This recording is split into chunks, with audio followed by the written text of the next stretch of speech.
Quand un homme veut quelque chose, comme on le dit, vouloir c'est pouvoir. Quand on veut quelque chose, il faut s'investir dedans et on peut réussir dedans. Vous venez de procéder tout à l'heure à des expériences. En quoi consistent-elles? Ces expériences sont surtout basées sur la physique de façon générale. J'ai dit sur la physique de façon générale. Il y a l'électricité. Qui parle de l'électricité, forcément, tu dois parler de magnétisme. Comme on le dit, l'électricité, dans l'électricité, il y a le magnétisme. Ensuite, dans l'électricité, il y a l'électricité est liée aussi à la lumière. Donc la lumière, c'est une partie de la physique, l'électricité aussi bien que le magnétisme. Si je fais ce travail, ça veut dire que ceux qui sont quand même les doués de la physique s'attendent à ce que je fasse un jour quand même des publications que je n'ai pas faites pour le moment, mais que je dois avoir par derrière, par rapport au magnétisme, par rapport à la lumière.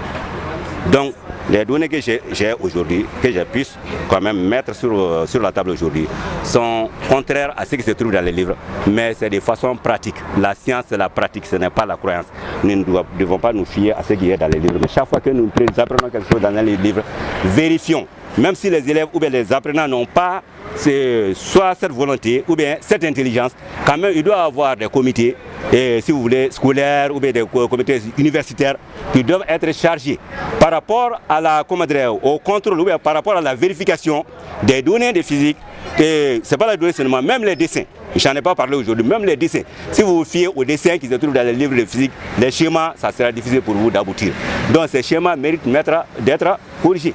Il y a beaucoup de choses que j'ai pu comprendre en physique parce que je maîtrise les dessins. Si je ne maîtrisais pas les dessins, je n'allais pas les comprendre.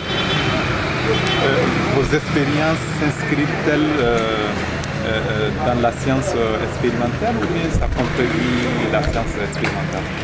Quand même, ça vient contredire ce qu'il y a dans les documents depuis longtemps, depuis des siècles. Ça vient contredire ça.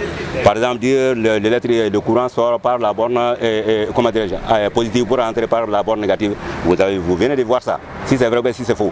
Vous avez vu, on dit aussi la tension est toujours la même à tous les points d'un circuit. Vous venez de voir si c'est vérifié ou si ce n'est pas vérifié.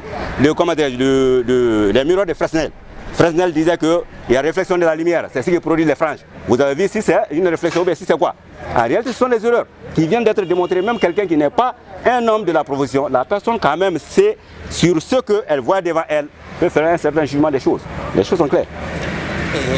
Qu'est-ce que vous pensez qu'on puisse faire aujourd'hui en termes de gouvernance pour que les gens puissent aimer les sciences? Parce qu'on a constaté que de plus en plus les gens abandonnent les élèves. Les gens abandonnent les sciences. Pourquoi? Parce que les gens ne comprennent pas. Pourquoi ils ne comprennent pas? Parce que ceux qui enseignent même ne comprennent pas. En réalité, c'est ça.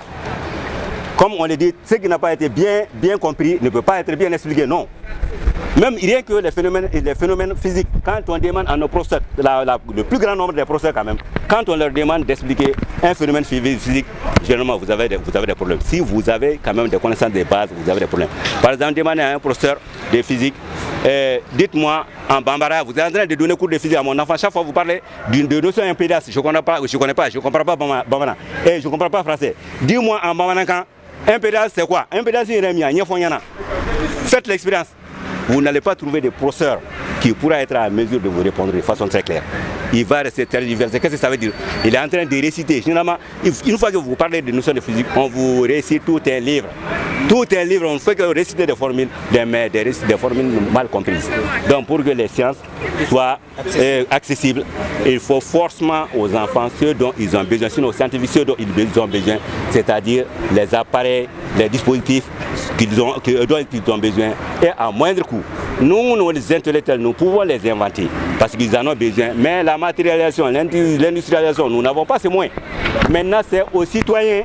Ce n'est pas forcément l'État, mais ce sont aux citoyens. Quand vous prenez les pays développés, ce sont les privés qui ont fait avancer les sciences. Pas les secteurs publics, mais les privés. Donc même les privés, nos commerçants, au lieu de faire des importations, comme on le dit, les Maliens viennent avec des milliards. Les exportateurs maliens. Mais nos commerçants, ils jettent combien de milliards du Mali, en dehors du Mali par an? Combien de milliards? Donc ces travaux sont tout à fait nuls.